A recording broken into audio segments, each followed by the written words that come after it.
ಬಾವಿಗೆ ಬಿದ್ದ ಮೇಕೆಮರಿ ರಕ್ಷಿಸಲು ಪ್ರಾಣದ ಹಂಗು ತೊರೆದ ಬಾಲಕ. ಬಿಹಾರದ ಪಹರ್ಪುರ ಗ್ರಾಮದಲ್ಲಿ ಆಟವಾಡುತ್ತಿದ್ದ ಮೇಕೆಮರಿಯೊಂದು ಆಳವಾದ ತೆರೆದ ಬಾವಿಗೆ ಬಿದ್ದಿದ್ದು, ಅದನ್ನು ರಕ್ಷಿಸಲು ಹಳ್ಳಿಯ ಬಾಲಕನೊಬ್ಬ ಸಾಹಸಕ್ಕೆ ಮುಂದಾಗಿದ್ದಾನೆ. ಮೇಕೆಮರಿಯನ್ನು ಹೊರತೆಗೆಯಲು ಗ್ರಾಮಸ್ಥರು ಮಾಡಿದ ಎಲ್ಲಾ ಪ್ರಯತ್ನಗಳು ವಿಫಲವಾದಾಗ ಈ ಪುಟ್ಟ ಬಾಲಕ ತಾನೇ ಸ್ವಯಂ ಪ್ರೇರಿತನಾಗಿ ಬಾವಿಗೆ ಇಳಿಯಲು ಸಿದ್ಧನಾಗಿದ್ದಾನೆ. ಬಾಲಕನ ಸೊಂಟಕ್ಕೆ ಹಗ್ಗ ಕಟ್ಟಿ ಸುಮಾರು 40 ಅಡಿ ಆಳದ ಕಿರಿದಾದ ಬಾವಿಗೆ ಇಳಿಸಿದ ಗ್ರಾಮಸ್ಥರು ಅತಿ ಜಾಗರೂಕತೆಯಿಂದ ರಕ್ಷಣಾ ಕಾರ್ಯಾಚರಣೆ ನಡೆಸಿದ್ದಾರೆ. ಅತ್ಯಂತ ಅಪಾಯಕಾರಿ ಸ್ಥಿತಿಯಲ್ಲೂ ಧೈರ್ಯಗುಂದದ ಬಾಲಕ ಮೇಕೆಮರಿಯನ್ನು ಸುರಕ್ಷಿತವಾಗಿ ಹಿಡಿದು ಮೇಲಕ್ಕೆ ಬರುವಲ್ಲಿ ಯಶಸ್ವಿಯಾಗಿದ್ದಾನೆ.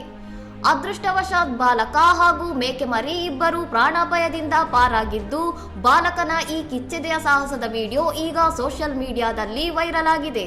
ಇನ್ನಷ್ಟು ಸುದ್ದಿಗಳಿಗಾಗಿ ನೋಡ್ತಾ ಇರಿ ಸೌರಂ ಟಿವಿ.